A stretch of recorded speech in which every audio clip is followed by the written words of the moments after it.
ታቦቱ ምንድነው? እንጨት ነው። አዎ ከእንጨት ነው። ከእንጨት ይቀረጻል። ጳጳሱ ይባርኩታል፣ ይባረካል።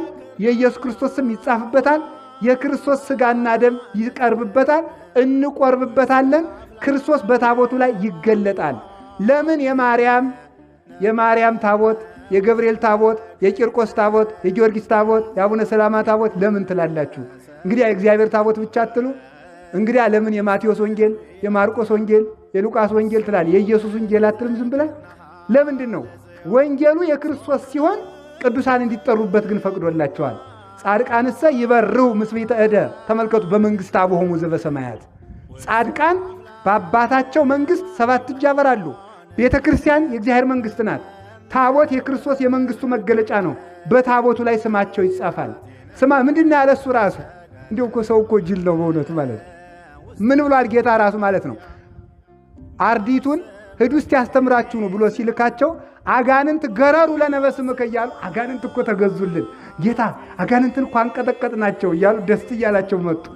አላሲመጡ እትትፈስሑ በዝንቱ፣ በዚህ ደስ አይበላችሁ። ወባይቱ ተፈስሑሰ እስመ ተጽሕፈ አስማቲክሙ በውስተ ሰማያት፣ ደስ ሊላችሁ የሚገባ ስማችሁ በሰማይ ስለተጻፈ ነው አላቸው። በሰማይ ወረቀት አለ? በሰማይ ጸሐፊ አለ? በሰማይ ቀለም አለ? የለም። ስማችሁ በሰማይ ስለተጻፈ ያለው በምን መዝገብ ነው? የሰማይ መዝገብ የተባለ የሥላሴ ልብ ነው። ታዲያ የቅዱሳን ስም በሥላሴ ልብ ሊጻፍ ከተፈቀደለት በታቦት ላይ ተጻፈ ብሎ እግዚአብሔር ይከፈዋል? በልቡ እኮ ጽፎናል። እንዲያውም እኮ በእጄ ላይ ቀርጫችኋለሁ ነው የሚለው በትንቢት ሲናገር። ክርስቶስ እኮ እዚህ ላይ እጁን የተወጋ እኮ የእኛን ስም እጆቹ ላይ ለመጻፍ ነው። በችንካር ቀለም ነው የጻፈን። የቅዱሳን ስም በሥላሴ ልብ ተጽፎ ከታቦት ላይ ለምን ተጻፈ? እሱ ደግሞ በቅጥሩ ትንቢተ ኢሳይያስ ምዕራፍ 54 ከቁጥር 1 እስከ 6 እንደምትመለከቱት ለባልደረቦቼ ንጽሕናቸውን ለጠበቁ እኔን ላገለገሉ ሁሉ በቤቴ በቅጥሬ መታሰቢያ ሰጣቸዋለሁ ብሎ ራሱ ቃል ኪዳን ገብቶላቸዋል።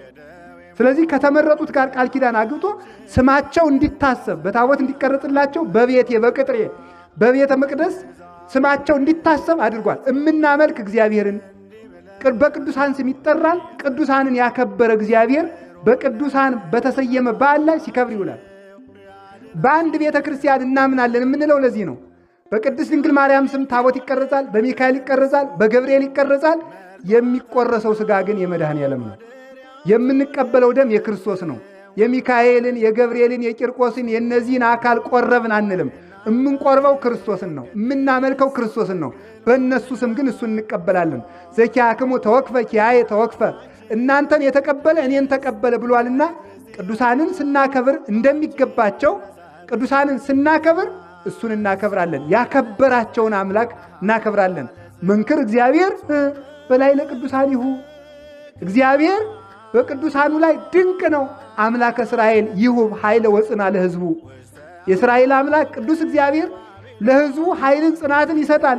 ለሕዝቡ ጽናትን የሰጠ እግዚአብሔር ይደነቃል። ለአብርሃም ያደረገውን፣ ለይስሐቅ ያደረገውን፣ ለያዕቆብ ያደረገውን አንስተን እናመሰግነዋለን። ስለዚህ ዛሬ ታቦት የምናከብርበት ምክንያት ከዚህ የተነሳ ነው።